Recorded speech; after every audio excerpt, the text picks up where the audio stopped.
more power, better handling, and a meaner stance. That's what Can-Am tasked its engineers with when developing the new Maverick X3. But did they get it right? I'm Adam, contributing editor at Rocky Mountain ATV MC, and we're here in Baja, California to find out.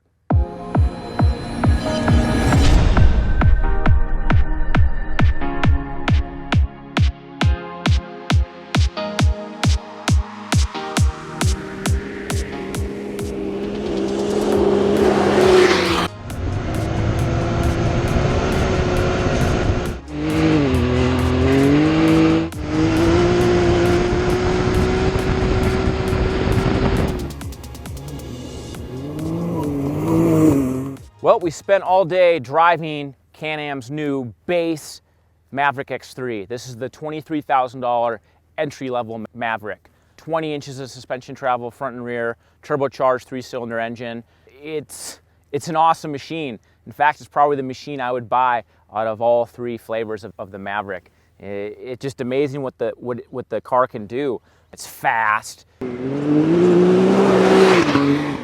It's got power everywhere, that CVT transmission. I know I've never been a big fan of CVT transmissions in the past, but the Can-Am engineers did their homework with the thing. They redesigned the whole CVT system. The pulleys are fatter, the system's been upgraded, it's more responsive. That little bit of lag that the old Maverick used to have when you kind of got on the throttle, that lag's pretty much disappeared. Just a real immediate power. It almost feels like the engine's always spooled up. You don't have to wait for it to get to high RPM for it to go. I mean, right off idle. The engine, there's a lot of boost in the thing just pulls out of corners, pulls out of the sand, right off idle. It's got some stomp, like, here in the slick hard pack terrain that we're riding, like if you're riding in two-wheel drive, like the thing can get, like you can do big power drifts and big brodies, like it gets a little bit out of control. Good thing it has selectable four-wheel drive. You can actually hit the push button, four-wheel drive button, even when you're moving, and it goes in four-wheel drive, and it just makes the car a lot easier to control in the slippery stuff. And obviously in the deep sand and going up steep hills and terrain, you just have that grip and that traction to kind of carry you up those steep hills without having to hit them with as much momentum as if you were only in two-wheel drive. The suspension, again, compared to other cars, I'd have to say this X3 is a little bit looser feeling. It floats a little bit more. It's not quite as precise with the steering, but that's okay. The suspension travel and the way it plows over objects more than makes up for it. I mean, here in Baja, we never really hit anything that was super jarring, that really put all 20 inches of suspension travel to the test. I think we could have drove it somewhere where there was even gnarlier hits. That in those kind of situations, this car would probably even be better. But overall, it really follows the contours of the road well.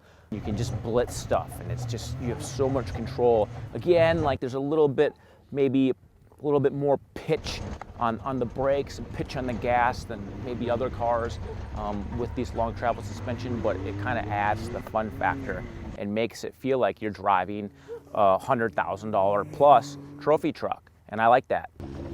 Brakes on the car are super sharp, real powerful. I know the old Maverick, I thought that the pedal was kind of mushy a little bit. I think the brakes in this car are a lot sharper. You can really mash on them, and they have a lot of stopping force. Other creature comforts about this X3, the cockpit is real sporty. They reshaped the seat to actually position you about 6 inches lower, and it feels like you're in a sports car when you're in that thing. We drove all day, and it did get a little bit uncomfortable. I wish that seat had a little bit more like lumbar support. I know that's kind of a weird thing to say in a sport UTV, but a little bit of lumbar support I think would do wonders to make it more comfortable when you're driving for 6, 7, 8 hours. But I like how the steering wheel has a wide range of tilt from up to down. I like that the seat, the driver's seat and the passenger seat can be moved fore and aft. I'm 6 foot tall, and I didn't even run out of adjustment. I could have moved the seat even farther back. So if you were 6'4", 6'6", I'm sure you'd fit in that cockpit very well too.